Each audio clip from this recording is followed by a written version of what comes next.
system as well. And they will be able to increase the access and the affordability of... well, that's mainly to improve teacher quality. And so teaching different skill sets, ensuring that the different pedagogies of teaching students within the K through 8th grade levels, there are certain techniques and skill sets that the teachers need to have in order to improve their instruction at those levels. So that's what we're putting in place. And so by improving the teaching, you certainly would anticipate improving... Absolutely. It's going to have a major impact upon the college readiness of those students once they come out of the pipeline, and then make our jobs a lot easier to connect to them. Also, there's some other developments in Tennessee. For example, the Lumina Foundation has put $1.2 million right in this state in a multi-year initiative to really attract adult students back to college, and also to revise higher education funding formulas. So that's one of the ways that we're going to help in terms of trying to realign the funding for the goals and objectives that we want to meet. And so in a real sense, this is a far-reaching, almost unprecedented effort on the part of the federal government. As a matter of fact, you've already compared it to the Sputnik kind of thing. Well, I said this. I wish it we had a national agenda like the Sputnik scenario for a longer period of time. But since this president has been in office, we've seen unprecedented amounts of funding coming into the education system. And so I do think that this is the right direction to take. Now another element in reference to this, Dr. Johnson, has to do with the Tennessee lottery. I mean, how is that system working at Tennessee State University? Well, I mean, you find that there can be some mixed results when you look at lottery. You have to be very careful about who contributes to the lottery purchases themselves. And I'm talking about what segment of our society. And normally those are going to be the segment that's going to have a lot of unmet need. And so the people that actually receive the funding, however, those that score very high in their high school curriculums and who test very well, don't necessarily come from that same population. That's exactly right. So you get some mismatches that way. So I've always advocated for having a little bit more need-based aid coming out of the lottery scholarships. You got to have both. You got to have some merit, but also you have to give some of the students that have unmet need an opportunity to compete for those funds as well.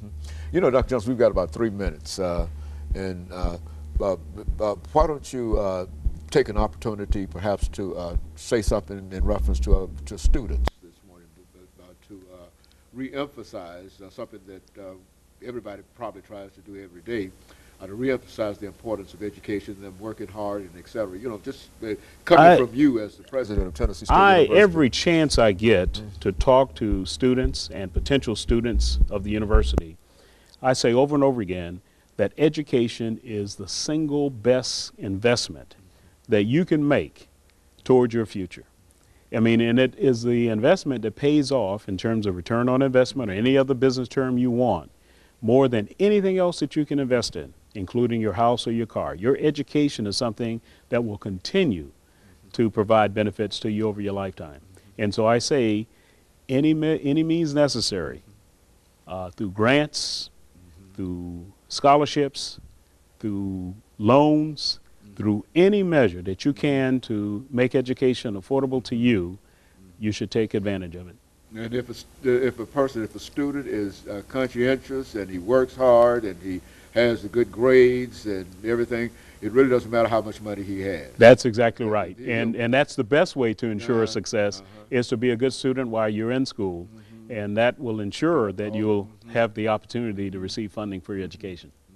Well, Dr. Johnson, anything else that you'd like to leave with our audience this morning? Because this is your show, and we want you to sort of end us the last minute or so that we have here. Well, I just want to let you know that yes, we do have challenges, and the challenges is that the challenges are that we have seen some drop in appropriated support to the universities, and it's the time now where the communities themselves have to help. They have to assist each of the colleges and universities to really achieve the I would call it the margin of excellence, to ensure that we have education as the highest level of priority for our youth.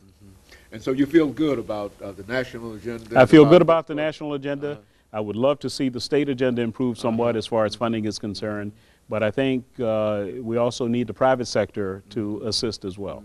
And so jointly, I think we can achieve whatever we want in this country. So I'm very positive. And so things are looking good for Tennessee State University. Well, I think they are, and I'm just saying if we can get to and continue to get the kinds of financial support we need, then that's what our students need.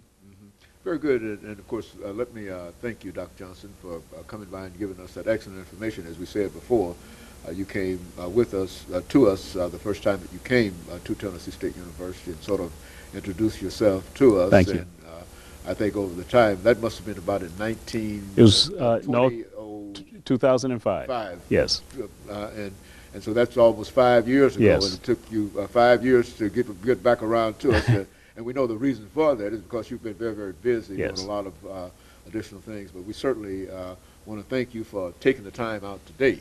Thank you. To come by and to share with not only myself, but our audience in terms of some of the things that are going, some of the very, very positive things that are happening at Tennessee State University and what this actually means as a national agenda. And of course, we'll be back with our audience next week. And we encourage you to tune in again next week for another informative edition of Comments. Thank you and good morning.